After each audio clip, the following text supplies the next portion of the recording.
Come on, YouTube. Publish the broadcast. It's not that hard. Hello, ladies and gentlemen. Welcome to Belichick's Bitches podcast. The best podcast, the only podcast in the world by some sort of metric. Using the best source, the only source. Do trust me.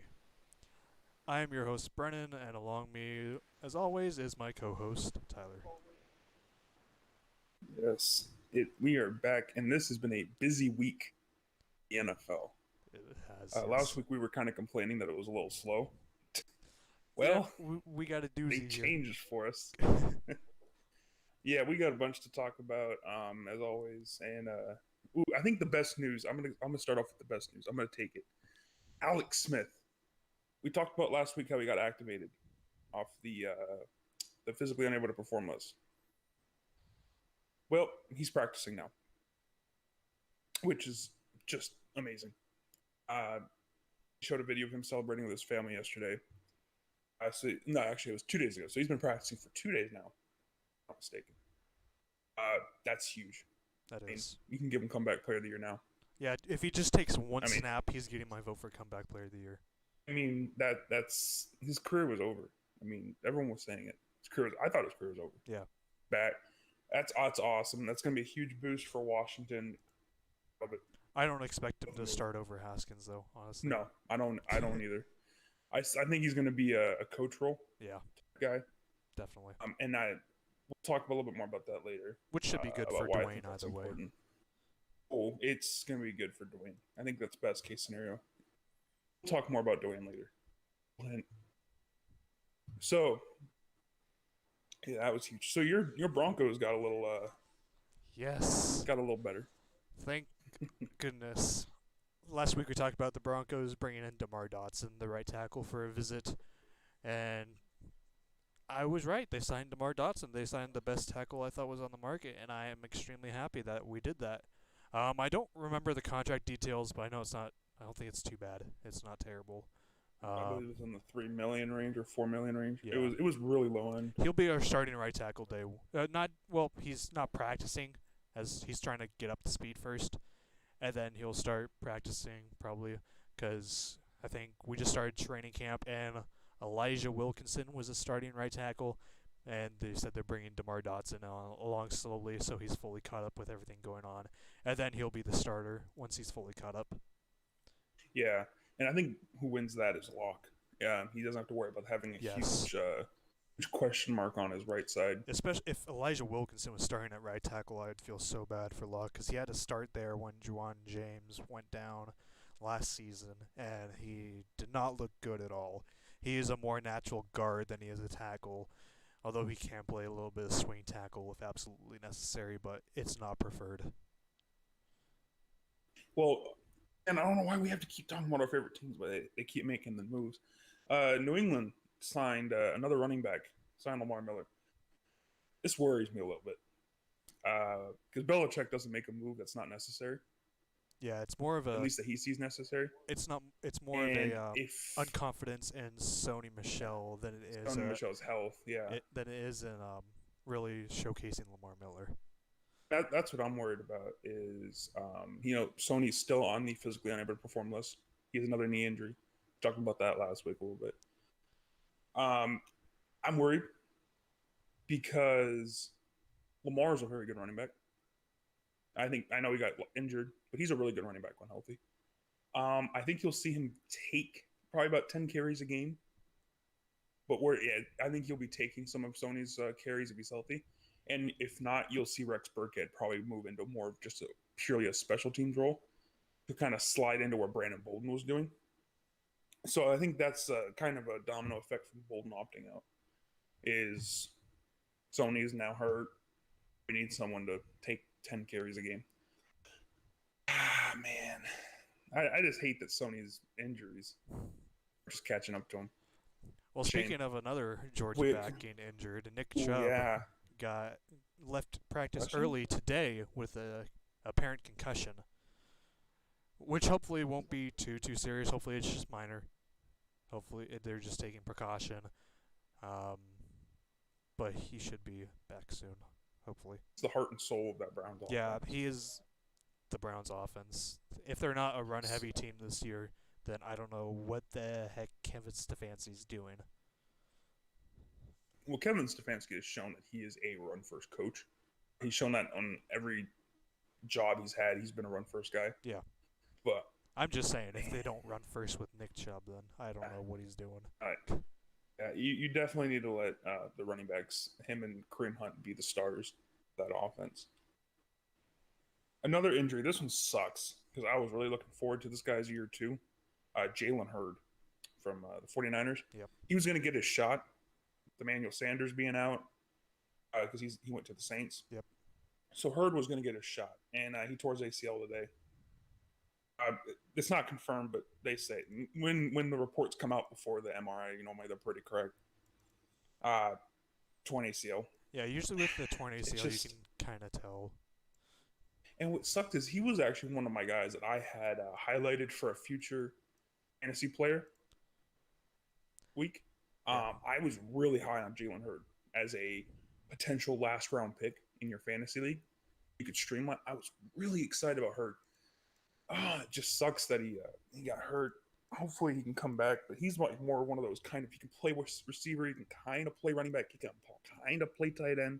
Yeah, he's kind of everywhere. I kind of feel bad for him because I feel like he got underutilized at Tennessee, forcing him to play running back, and then he goes to Baylor, plays wide receiver, does all right, and now with the 49ers, he's finally getting his chance, and he tears his ACL. I just feel bad for the dude. The other one, this is the last training camp injury, at least from this week. Hopefully for a while. Gerald McCoy. He tore his quadriceps, which is that's got to be painful. Ouch! It's got to be extremely painful, especially both quadriceps. Yeah. So he's having surgery on that, so he's going to be out for the rest of the season. But he is under team control. 2 more years. Yeah, and the Cowboys they have an opt out. And in his last year, if they cut him, if they cut him, they will save like some money. But yeah, it's like $1 million, I think, for the last year or something like that. It's not a lot. Do you want to take the funniest story of the week? Okay, yeah, sure. Seahawks undrafted rookie corner. I'm sure you all have heard this by now. Kama Silverand, I think that's how it's pronounced. We wrote down something on the notes. I'm not going to say what it actually says. Can't say. But he was cut from the Seahawks because during at the team hotel, he decided he wanted to try and sneak a woman into the team hotel to his room and put her in Seahawks gear to try and hide it. Well, that didn't work at all, and he got caught. He risked his entire team's health, and if she had like any sort of like COVID or anything like that, he risked the entire team's health, and potentially he risked his entire career. Actually, his entire career might already be over, and he also risked the entire 2020 season if he had got the entirety of the Seahawks organization contracted with. I know we're laughing at it because it's not they got caught, so it's not a big deal. This is serious. I mean, I know I'm laughing as I try to not stop laughing. It is serious, and you can't do that. I think the Seahawks sent a clear message. Oh yeah. To not just the team, but to all of the organizations. They're not tolerating this shit. You got to stay by the protocols that are set.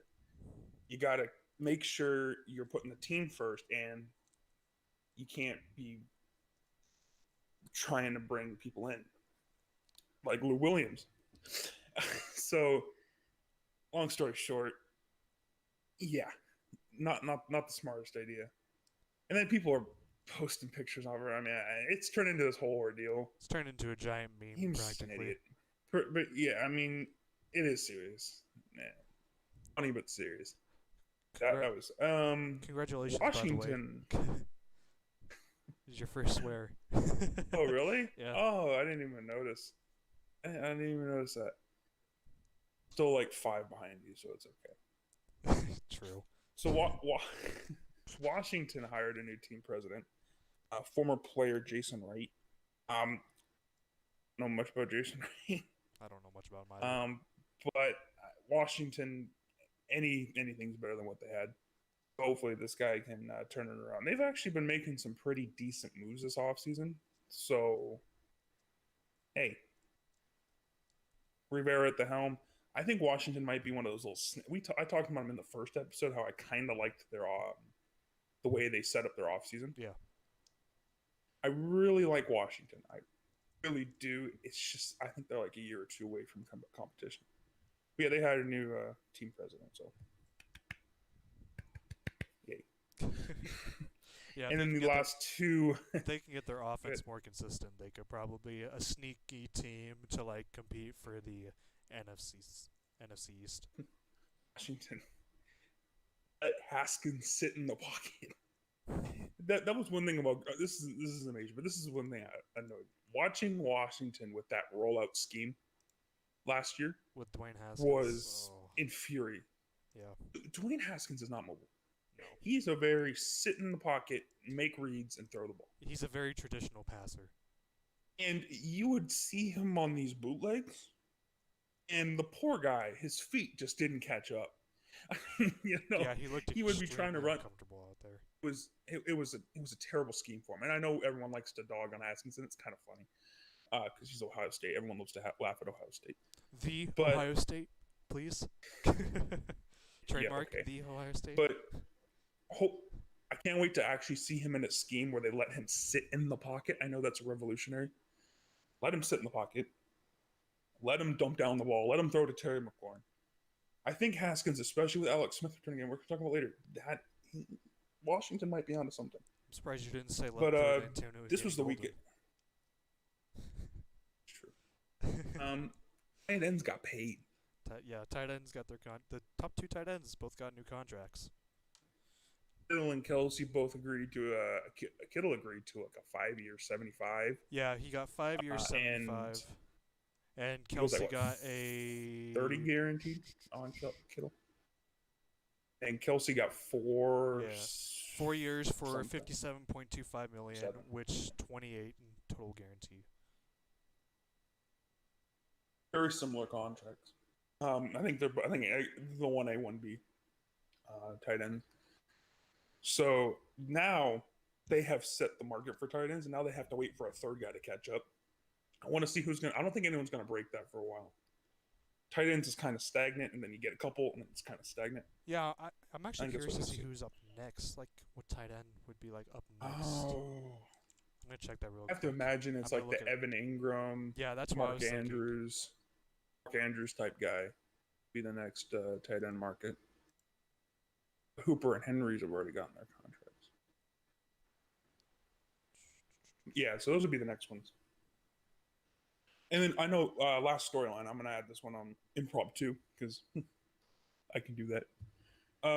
Yesterday, Justin Fields, I know this isn't the NFL, but Justin Fields started a petition to get the Big Ten to play football. We shared it. Yeah. And got, was that got, 200,000 signatures by the end of the day? Oh, yeah. It was like the original goal was like, what, 50,000? 50,000. It's already, and I don't even know what it's at now. I haven't checked. But people are making it pretty clear that they want football. Athletes want football. Yeah. And we're not going to get into the politics. We're not going to get into this, that, because, listen, there be football. I think that should be up to the players. It is players don't. Sorry, I just looked up. It's currently 252,651 signatures out of 300,000. Wow, that is crazy. Promise I didn't sign that like 10 times. And that was just yesterday when he put it out. I think the only thing I'm going to say, I think it should be up to the players. If players don't want to play, I don't think we should play. 100% agree. That people are having their great debates over it, and at the end of the day, all up to the Big Ten, and and the NCAA. when it's in the NCAA hands, I know we don't have a lot of faith. Yeah.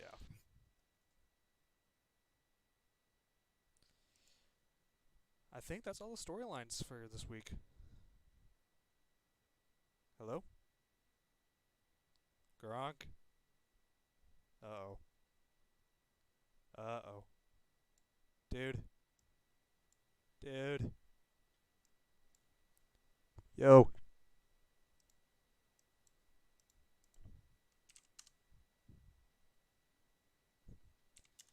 Uh,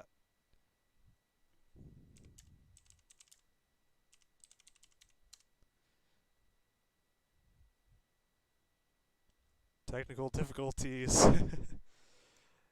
um, let's restart the call real quick. Disconnect.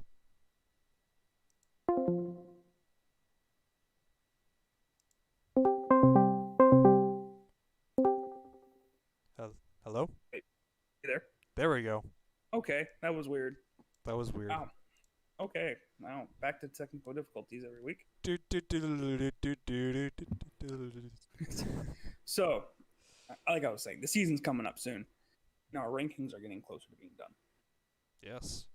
Today we're going to be doing the top 10 offensive tackles and interior offensive linemen. I know, so exciting. The Everyone most loves talking riveting about. rankings. Everyone loves it. But it's something that needs to be done. And hey, these guys are people too. I mean, Yeah. are we going to do top 10 kickers, punters? Should we? I feel like we should just throw that in the next episode. Nah. Maybe top 5. Yeah. But anyway, that's beside the point. Next top 10 week, offensive tackles and offensive linemen. So you get to choose which one we're doing first. next week will be interior pass rushers and nose tackles. Why are you talking like this? No. So which one do you want to do first? Interior line or tackles? Let's start with tackles. Start outside, work our way in. All right, cool. So tackles, I'm gonna be honest, man. There's not as many elite tackles as I thought there were. I was expecting a lot more tackles in the league that I would be able to put in the top 10. I was actually kind of struggling. I don't know about you. I had a pretty decent time with this. So at number 10, I started off with, I'm going to butcher this name, so I'm sorry in advance. Alejandro Villanueva. I believe that's how you say it. Yes, that is how you say it. On the Steelers. I just think he's been a stalwart ever since he's really got consistent playing time for the Steelers. I know he's not the flashiest guy. He's been a really consistent piece on that Steelers offensive line, and they've had some bigger names kind of go and leave and come back. So I put Villanueva at 10. Maybe it's just a little. He was one of those guys I didn't know who to put at 10. But Villanueva, can't go wrong with him. Yeah, I didn't have Villanueva on my list. At number 10, I put Laramie Tunsil, the tackle for the Texans.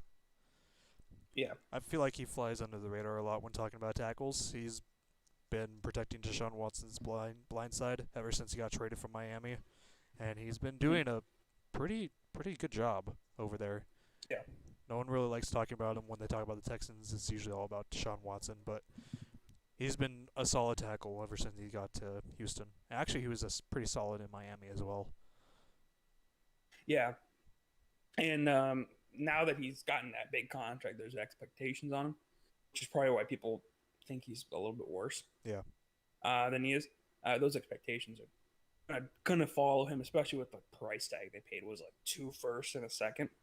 Yeah. Him and a 4th. Yeah. Jeez. And then anyway.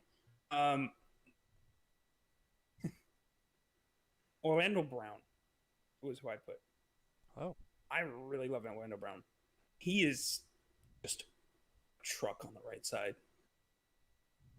I know. Remember? I don't know if you remember. It feels so long ago. His horrible combine. Oh, I remember that. That he had. I remember that. Everyone was saying, "Oh, he's a bust. He sucks." I don't and know he what. fell from like what? I don't know why people put only. so much emphasis on the combine for offensive linemen. It really. The only thing you really need to pay attention to is the agility drills for offensive linemen. That's pretty much it. Yeah.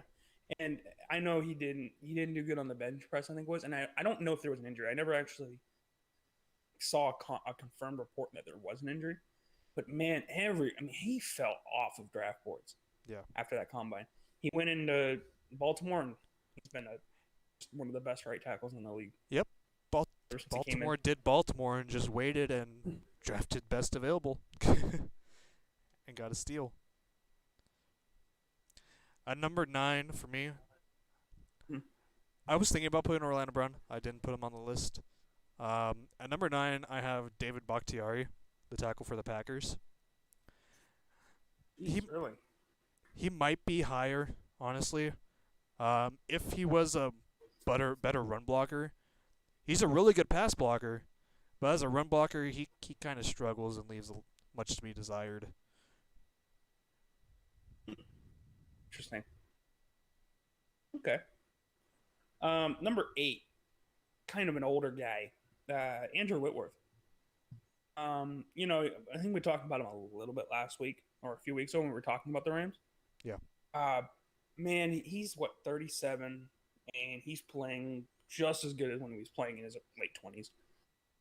Amazing. Still has that great footwork. His strength is starting to get a little worse. You can kind of see on some plays where he just kind of gets overpowered. Yeah. I mean, and there's really nothing they can do. Here, 37.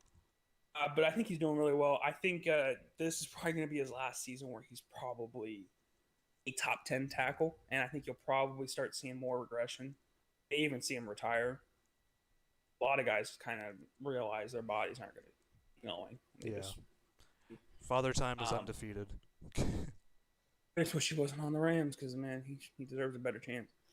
And I don't know how that Rams team is going to be able to perform. Ugh. That's for some time later. Expectations for the Rams. Oh, yeah. 2 weeks. So who is your number 8? At number 8, this is where I put Lane Johnson, the right tackle for the Eagles. Boy. He's just solid all around. Hmm. Not really much you can say badly about Lane Johnson. The thing that I'd probably say he's a better run blocker than he's a pass blocker, but even then his pass blocking is still pretty good. He's probably like one of the top. He's my third best right tackle in the league. Yeah, I really do like his game. We'll talk about that a little bit more later. 7, I went Teron Armstead on the Saints. Yeah. Athletic freak. He's just insane. I need to stop using that word. But Teron Armstead, he's been one of my favorite players, man. I mean, he had that crazy combine again, which feels like it was 20 years ago. It was like, what, 4 or 5. And he's been so consistent on the Saints, and he's almost underrated. I feel like I don't think enough people talk about him. Yeah.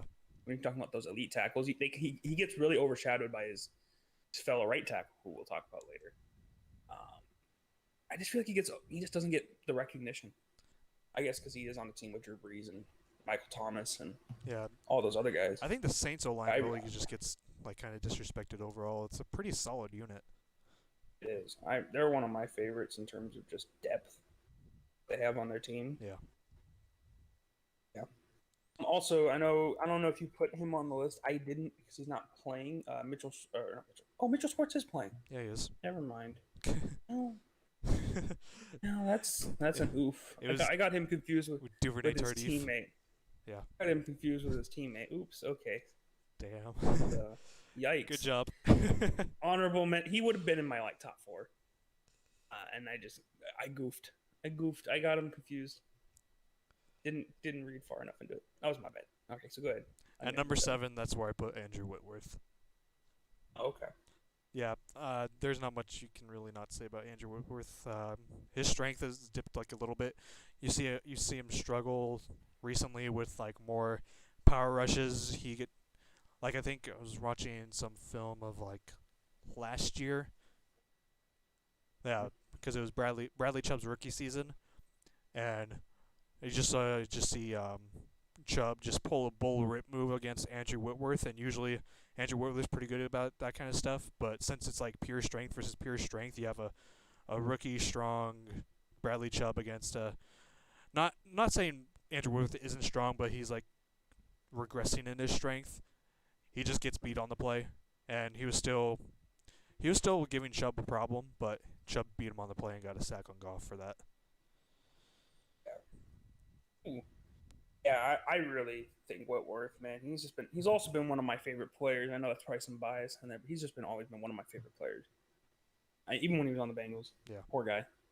Give him respect. He played on the for almost his Bengals. whole career. Yeah, Yeah, and they just didn't want to pay him because they figured he was past his prime, which he is past his prime, but he's still a top 10 tackle. I so wish we had paid him when he hit free agency, but that's besides the point. Number 6, again another one. I just have a soft spot for tackles, man. Number 6, I put Taylor Lewan. Love, love his game. I love his attitude more than anything. I mean, he's got really good footwork. He's really good at both pass block and run block, but his attitude is what is my thing. I know he had that PED issue, but if you ever seen a Titans quarterback get hit, Luan's always immediately there. Especially with Mariota, whew, man, Luan he's like a big brother. Yeah, He's a big brother. I love Taylor Lewan. I feel like if I were to like make the perfect left tackle, I wouldn't want his personality to be like Taylor Lewan. He's like he's who I look for in a left tackle. He's great. One of my personal favorites. And I think it's another guy that kind of gets a little underrated at times. He's on Tennessee, and before this year, Tennessee was well. yeah. They were mediocrity at best. They were the definition of mediocrity. Yeah. At number 6, I put Trent Williams, the tackle for the 49ers. He's going to the 49ers, got traded to the Niners from the Redskins to replace Joe Staley, who recently retired. So he's got some big shoes to fill, but he can definitely fill them. Trent Williams has been a solid tackle his entire career in Washington, although they kind of screwed him over in many, many ways. But that's besides the point. Trent Williams is just a overall solid and great tackle. He'll slide into San Francisco, and I don't think their offensive line will really miss a beat. No. Number 5. So this is where this top 5. I believe these are the bona fide elite tackles. All 5 of these guys. Number 5, that's where I put David Bakhtiari. I know his run block, like you said, is leaves to be desired. But they have Aaron Jones, who's definitely more of a between the tackles type of guy. And that's why I don't think his run block needs to be that good, because they have a running back like Jones. So that's why I didn't really knock him as much. But he's the best, in my opinion, the best pure pass protector beside one guy that we'll be talking about later. I think Bakhtiari is just, and plus, again, like Taylor Lewan, he's got that attitude, man. He's mean. I definitely And agree. he can chug beer. I definitely yeah, I definitely agree that he's definitely one of the best pass protectors in the league. Yeah, and I couldn't leave him out of my top 5, man. Put too much respect on him. At number 5, this is where I put Ryan Ramczyk, the right tackle for the Saints. Hmm. Don't even get me started on that draft class and how Garrett Bowles was taken in front of him. You don't have Garrett Bowles in your top 5, man? That sucks. I know I had to leave my bias out of this for Garrett Bowles. He's so special to me that that there's even a poem about him. For Garrett Bowles. Number 4. Roses are red, violets are blue. Holding offense, number 72. I always love watching Broncos games and seeing a yellow flag. You don't even need to see the play. Yeah. Holding, 72, 10-yard penalty. The drive killer himself. Yeah. But back to who were we even talking about? Ryan Ramczyk. You were talking about Ramczyk. Yeah. We got so bad. We'll talk more about Ryan Ramczyk here in a minute. Number 4. Ooh. Between these guys, I love them all, but I had to give the edge to Lane Johnson at number 4. He's just been really consistent at right tackle, and I really think without Lane Johnson, the Eagles probably don't go as good as they are every year, because he's just that good at right tackle. He just shuts down every pass rusher. I'd agree. Yeah. He gets your hands on you, plays over. You might as well just go back to the huddle. He gets a hand on you. He's one of the best pass blocking right tackles in the league again. Beside Mr. Ramchick. But again, we'll talk about him a little bit. Number So four. who's your number 4? Number 4 for me is Ronnie Stanley, the left tackle for the Ravens. Okay. He's honestly one of the Ravens' best offensive players besides Lamar. I think I'd actually say he's probably the best besides Lamar, their best offensive player. And he just holds down that blind side for Lamar so well. And he's a really young tackle, and he's going to get paid soon. He's going to get paid pretty well. Oh yeah. 85, $90 million out the door. Yeah, Port Ravens are gonna have to pay a lot of those guys because they drafted a lot of young guys, and they're really gonna have to pay. And I think which sucks for the Ravens is you're not gonna be able to pay all 3 Oh yeah, of Lamar, Staley, and Stanley. Marlon Humphrey. I think you're gonna have to let one of those walk, and they're not gonna let Lamar walk. And if it's between a corner and a tackle, I think they're gonna get the tackle.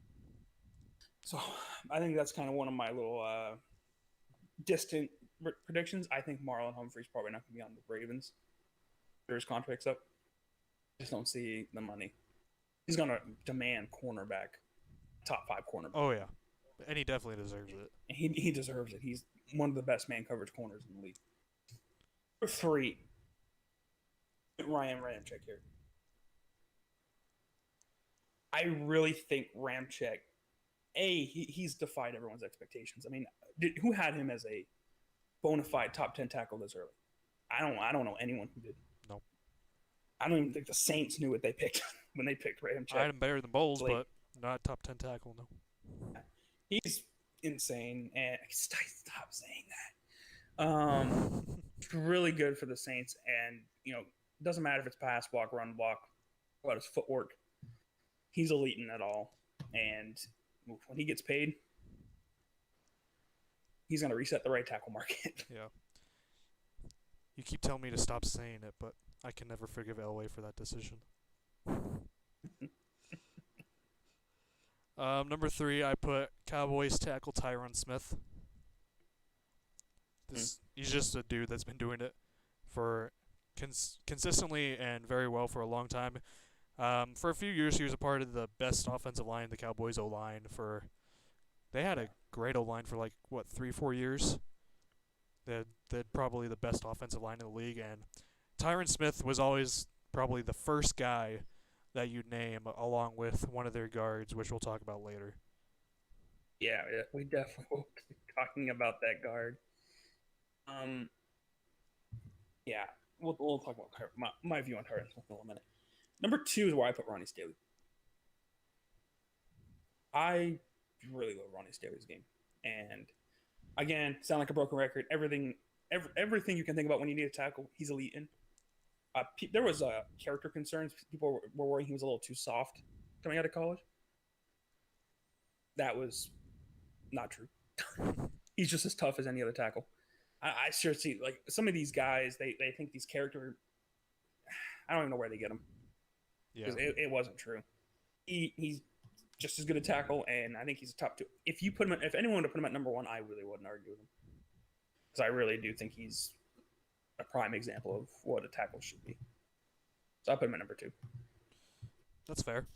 At number 2, I put, in my opinion, the best right tackle in the league, the guy that you left off your list, Mitchell Schwartz. Would be in my top 4. So yeah, I put Mitchell Schwartz at number 2. He is by far the best offensive lineman on the Kansas City Chiefs, and probably the only lineman I'd say worthy of top 10 praise on their team. He is the lifeblood of that offensive line, and I see it go against Von Miller twice a year, and it's just frustrating for him have to go against Mitchell Schwartz in his division, because it's just frustrating because Von doesn't get as much pressure as he would against just an average offensive tackle going against Mitchell Schwartz. It's just hard because, again, he's one of those guys, and there's not many offensive linemen like this. Once he grabs you in that box, you're done. If you're just an average, even an above average passer, if you're not an elite pass rusher and he gets your hands on you, you might as well just fall. You ain't getting around him.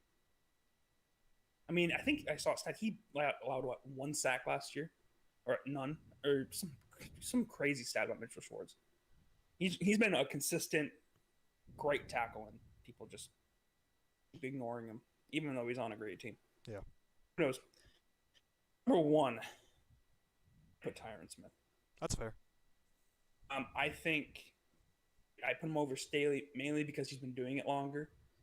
And even as pieces of that Cowboys offensive line have left and it's changed and the team changed, Tyron Smith has always been the guy you put at left tackle and you never have to worry about your blind side. He's really helped Dak.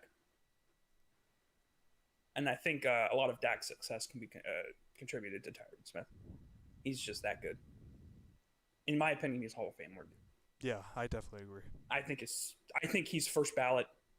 You don't have to think about it. Kind of like how oh my god, why am my mind blanking? Anthony The Munoz. Browns tackle. Oh, Joe Thomas. The Browns tackle. Joe Thomas. My mind had. I saw him and everything. He's that level. The first offensive lineman in NFL history, Joe Thomas. Just write him off. Easy Hall of Fame ballot. He's that good. At number one for me, you might have thought I left him off the list, but this is where I put Teron Armstead. Really? Yep. Wow. Like you said, he's an absolute beast unit. His combine was incredible, and you still see that athleticism even in his older age in New Orleans. And no one really gets around Teron Armstead, and if they do, they don't do it very easily, and they definitely deserve to win if they get around him. Yeah, and I think Armstead just one of those guys that he is just filthy when you play him, and he kind of reminds me of one of those older school tackles that are just they just look way bigger than they are. He went on the football field like he doesn't like he looks like he's like 340, even though I know he's not. I know he doesn't. He's not 3. He just looks so big. Yeah, Armstead's crazy. So tackles, we were pretty consistent on that. Looking back on that, Yeah. so not too bad. So let's move on to the interior offensive line. Now this is where the Patriots get to shine. I haven't got to talk about any Patriots. We get to talk about Patriots today. I'm starting it off with a Patriot, number 10, Joe Thuney. I actually said his name right. It took me 3 years. Finally saying his name right. Underrated. People hate that word. Call him underrated. He was like one of the first players in NFL history to be in the Super Bowl his first 3 years as a starter, which is just stupid to think about. He's been amazing since we drafted him day one, third round. It's sad that he's on the franchise tag and he's probably not going to sign an extension. Probably not. Kind of sucks. Hopefully I'm wrong. I just don't. I think he wants paid like a top 3, top 5 offensive lineman, and I think he deserves it. Go get your money, man. Go get it. It's going to be sad to see him go, though. He's one of my favorites on New England. At 10, I also put a New England Patriot, but I chose Shaq Mason instead of Joe Thuney. Okay. Yeah. The Patriots just have such great guards, honestly. He's a very solid guard, and he locks down the interior very well for the Pats. We'll talk a little bit more about it in a little bit. I kind of figured. Dang, well, I couldn't. I had to put both of them at the top 10. I knew that going in, they were both going to be top 10. Oh, I put them both in top 10 as well. Oh, really? You put Thuney higher than Mason? Now that is something that I don't see a lot of people do. Because I think Mason's a little bit more of a how do I say it? A little bit more of a typical guard than Thuney is. Thuney's a little bit smaller. Yeah, Thuney's a little bit smaller. Mason, man, his development. We'll talk about it. Number 9, I put Alex Mack, first center on the top 10. Kind of getting up there in age. You can definitely tell he's not what he used to be when he was his first couple years in Atlanta and when he was in Cleveland. Still really good, and still has set the bar for the Falcons' offensive line. And I think he's been a great guy. That when he leaves, I think the Falcons' offensive line they're not gonna miss a beat when he does leave. And I still think he's one of the best centers in the league, even as he's declined. I definitely agree with that. Alex Mack, I was heavily considering putting on my list, but I didn't find a spot for him. He'd probably be 11, honestly. At number 9, I put Browns guard Kevin Zeitler. Really. Not gonna lie, there's a Bengals have had a lot of good offensive linemen over the years that have left them, honestly. And Kevin Zeitler is just another one. He went to the Browns, and the interior that Cleveland's O line has been pretty damn good. It's just the tackles when you think about Cleveland's O line that they needed to really worry about, and Kevin Zeitler has been part of that solid interior of that O line for Cleveland. Yeah, and the thing I want to check something real quick because I thought Kevin Zeitler. Maybe I'm just not there today. I thought he was on the Giants. Yeah, Kevin Zeitler's on the Giants. Oh, I was thinking, but I was right. I mixed up. Batonio's on the Browns. Yeah, Zeitler's on the Giants. I'm I done. was. I'm done. I was like, I'm dumb. I was listening. I'm listening to you talk, and I was like, that doesn't sound right. I remember the Olivier Vernon trade. I was like, that don't sound right. Yeah, I forgot he got traded to the Giants. Yeah, I didn't put him in my top 10. I don't. I didn't. I couldn't. I don't know find a why I spot thought for he him. was still on the Brown. I'm fucking dumb. Anyway, number 8. Well, we both got our own mess ups here. You had Schwartz and I had Zeitler. Okay, so we're not in the best of conditions today. I meant Batonio. That's what I meant, Batonio. That's my bad. Anyway, number 8 is where I put Joe Batonio. Cleveland Brown, offensive guard, Joe Batonio. Damn it. like you said, really good pull guard. I know that's something that doesn't get talked about enough, but he's one of the better pull guards in the league. He's really athletic, and that's kind of unusual for a right guard. Man, when you see him pulling, he's like a truck. And him and Chubb, when Chubb's running right behind him, yeah, you're done. The Chubb train. I really do feel bad for anyone that has to tackle.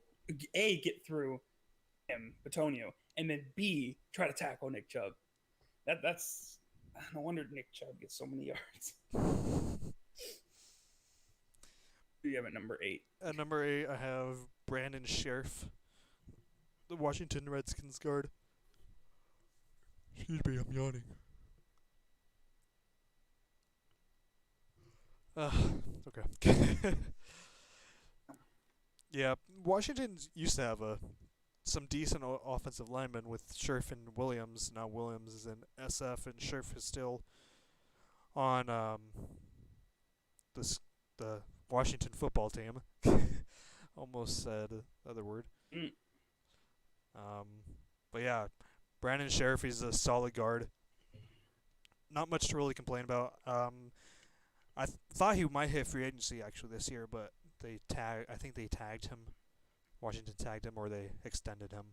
But I was really hoping he'd hit free agency. There's some injury concerns with Sheriff, to be sure, definitely. But when he plays, he's a very solid guard. Very. We'll be talking about him again a little bit. Number 7 kind of gets overlooked when people talk about the top 10 guards. Ali Marpet in Tampa Bay.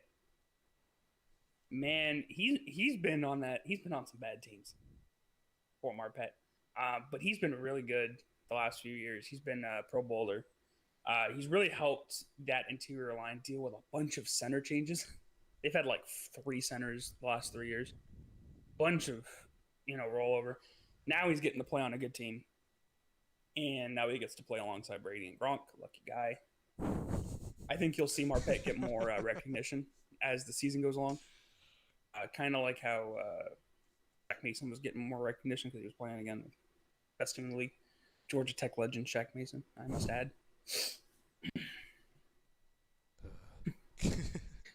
number still trying to get over the Kevin Zeitler. Sorry. I fixed it. I put Batonio down now instead of Zeitler. Anyway.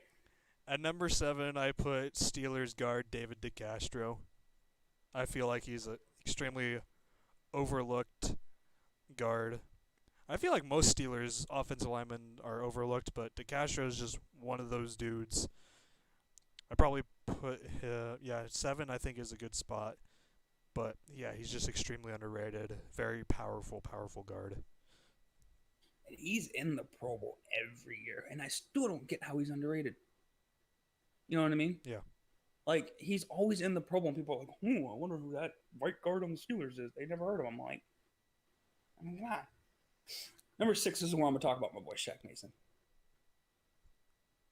Coming in to the NFL, he did not know how to pass block because he played for Georgia Tech, and they don't teach pass blocking there. He didn't. He had to learn how to pass block. Thankfully, Skarnecki taught him how to become a beast and molded him into a top 10 guard. I think the extension we gave him was really good. 4-year, $40 million. Oh yeah. That was last season. There was rumors of us trading him to Seattle for Earl Thomas. It seemed so long ago. It was last year, last offseason. And those rumors are gone. They probably weren't true. Hey, I love me some Shaq Mason. His run blocking is ferocious. I mean, all of our runs are designed to the right side. I wonder why. Because you run right behind him and he just bulldozes whoever's in front of him. I think he's really well, and he's actually not underrated. People actually know a lot about Shaq Mason. That just makes my day. Makes your day. Finally get to talk about some Patriots out here. Yep. So number 6 for you. Number 6 is where I put Joe Thuney. Really? Or Tooney. Tooney. There's an H there, there's an H there, but it's Tooney for some reason. I honestly, I've been saying Thuney for so long. Yeah. Just like how I have to Tyrod Taylor is Tyrod Taylor. Danielle. Still called Danielle Hunter Danielle every now and again. I feel bad. It's just how it's spelled. But yeah, I think you described Joe Thuney pretty well. I just still put him over Shaq Mason though. But you guys are really solid on the interior of your O-line. If you guys could keep Thuney somehow, that'd be incredible for y'all. But I think he's walking after the season. Yeah, so do I, and I think that is a shame. At the same time, I mean, you can't say, he's out there looking for going to a competitor. He's going to be chasing the money. He's got his rings already. Yeah, got 2, and I don't blame him. I mean, New England's not going to overpay, and hey, go get it, man. Go get paid. Imagine. I'm happy for him. Imagine if he teamed up with Quentin Nelson in Indianapolis. How nasty would that O-line get even more? Don't want to think that. The only issue with that is I don't know who would move to right guard. They would move Tooney over to right guard. And I know he would probably be good at right guard. But Tooney could also play tackle. I feel like that's something that nobody talks about. He can play tackle. He actually played a few snaps at tackle last year because of Wynn and having to start Marshall Newhouse at left tackle. That was a experience. The GOAT Marshall Newhouse. Don't get me started on Marshall Newhouse.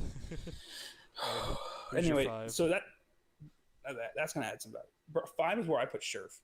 Okay. From Washington. Man, he is just consistent.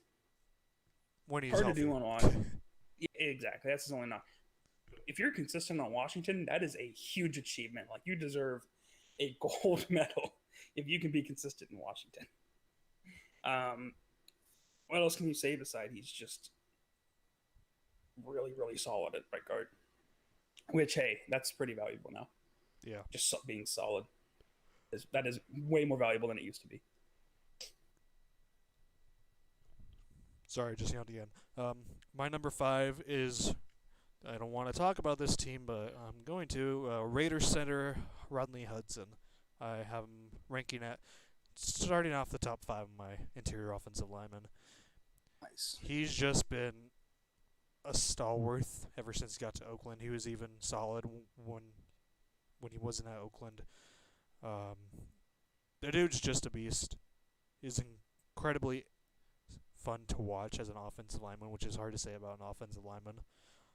But he's just fun to watch. He's extremely talented, good center, and extremely consistent. Your favorite team, Yep. the Oakland Raiders. I actually left him off the list. Oh wow. He was my number 11. I just I wanted to mention him, but at the same time I knew you were going to put him in your top 10. And I just couldn't kick off any of the guys in my top 10, especially Tooney. I was not kicking Tooney out of the top 10. Call me biased. I don't care. I'm sticking with it. Number 4 is where I put DeCastro. Like you said before, there's really not much else I can add beside he's underrated, but he's also been consistent top 2 guard in the AFC every year. I mean, what can you ask else from the guy? And he's played on some really good Steelers teams. Yeah. Led that Steelers offensive line with how good they've been. That's huge. And plus, his name is just fun to say. I mean, hey, that's a cool last name. I know that's probably a stupid thing to say. That's a really cool name. Anyway, beside the point. Okay. Number 4. Number 4, I put Eagles guard Brandon Brooks. Just next to Lane Johnson is a big help by itself, but Brandon Brooks, if he didn't have Lane Johnson next to him, he'd still be able to handle those interior pass rushers as well as he does, and even occasionally he helps Lane Johnson double team some edge rushers. Brandon Brooks is just incredibly solid all the way around, as is most of that Eagles offensive line. Whoops, just smacked my keyboard. Yeah, he's incredibly smart, and it definitely helps him that he has a all-pro right tackle next to him, but he'd be fine if he had just an average tackle next to him as well. Yeah. It's actually where I put him at number 3, Brandon Brooks. I think, again, he's actually kind of not talked about as much as you'd expect a guy that's that good. But he does get overshadowed by the other names on that offensive line. Yeah. So, not his fault.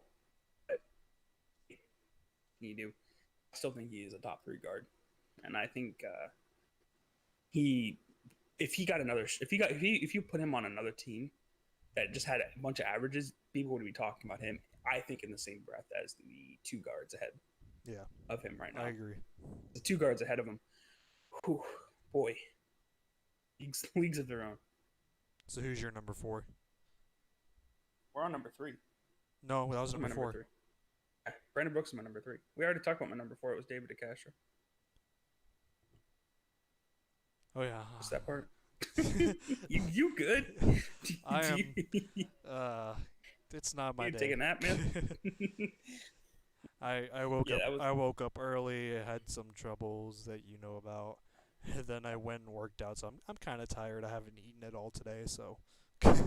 You need to go take a nap. Go eat some Wheaties and take a nap. I'm not on my best game. So who do you have kicking off your top 3? Number 3, I have the more tolerable Kelsey brother, Jason Kelsey. Jason Kelsey. Jason Kelsey, the center for the Eagles. A lot of Eagles offensive linemen. Yeah, Jason Kelsey, he's, in my opinion, the best center in the league.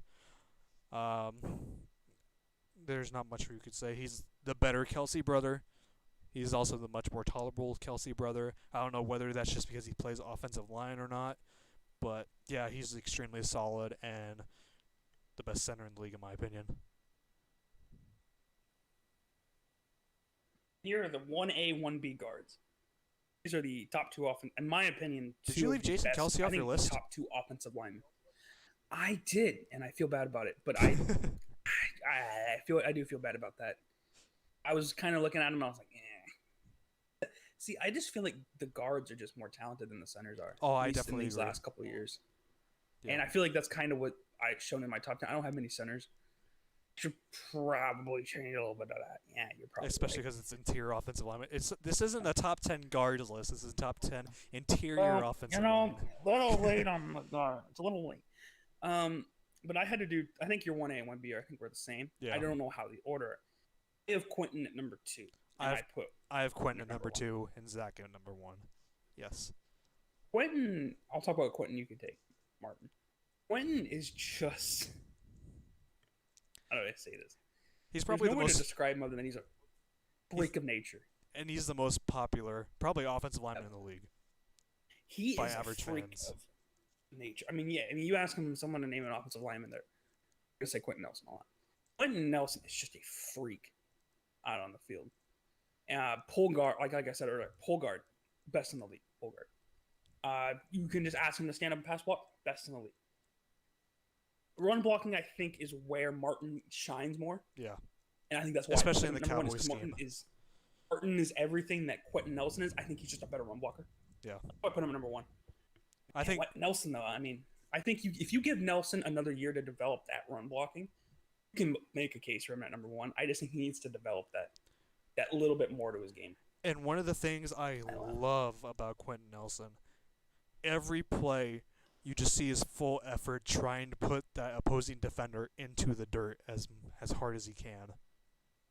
He lives to put people in the dirt, and that's one of the main things I love about him. Do you remember? I know kind of a controversial player to talk about, but I'm talking about his game style. Richie Incognito. Yeah. When he was in his prime, that's who Quentin Nelson reminds me of.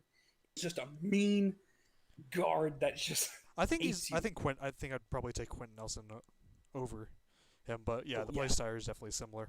The play style, and that's when I saw his tape when he was in college. I'm like, that's Richie Incognito. You know, I mean, that's what jumps off the page at is just that physicality. And Zach Martin, I mean, he's a robot. Yeah. Zach Martin's just perfect. He's just perfect. Yeah. They're, in my opinion, Quentin Nelson and Zach Martin are probably both Hall of Famers. I mean, yeah, and that's insane that Quentin Nelson's only, 23, 24? Yeah, he's still insanely young. It feels like he's been around forever. In 2 years, which is just unfathomable because he went from his year one, he was already a top 10 guard. Oh, yeah. Halfway through his rookie year, he was a top 10 guard. You couldn't even argue it because he just played. I think Zach Martin, again, though, he's just perfect. I think he's best run blocker in the league by far. Easily just as good a pass blocker. His pulling ability is really good. Zach Martin's not 23, 24, by the way. I know he's not. I'm talking about outside Quentin Nelson. Oh, okay. Yeah, Zach Martin's 29. No, I know that. I was talking about Quentin Nelson. He's only 23, 24, and he's still Hall of Fame. And then Martin, I mean, on top of that, do you really? I think that's a good question to ask Cowboys fans. How good do you think Dak and Ezekiel are without Zach Martin? And Tyron Smith. And Tyron Smith. The answer, in my opinion, I don't think they'd be as good. I really don't. I think you'd see Zeke probably hang around just on the outskirts, maybe just inside the top 10. But Dak would not be in nearly the same conversation as we see him in the conversations that he's in now. Especially the contract situation. Yeah. Well, I'm not gonna lie. That interior offensive line was pretty rough. That was pretty tough. Yeah. Okay, so you gave me a riddle earlier. I've been thinking about it the past. I gave you a riddle? 2 hours that you sent. Remember your player of the week? Yeah. You said it's the son of a coach, and then you just bolted out of goddamn. Yep. M's. That was all you left me. I've been thinking about it, and I seriously can't. Since you didn't tell me if it was a head coach or not, I can't think of who it was. I looked. I was doing Google search. I could not find him, and it bothered me. So I'm dying to know who it is. I'm annoyed me. This is very appropriate. It's another offensive lineman, specifically an offensive tackle.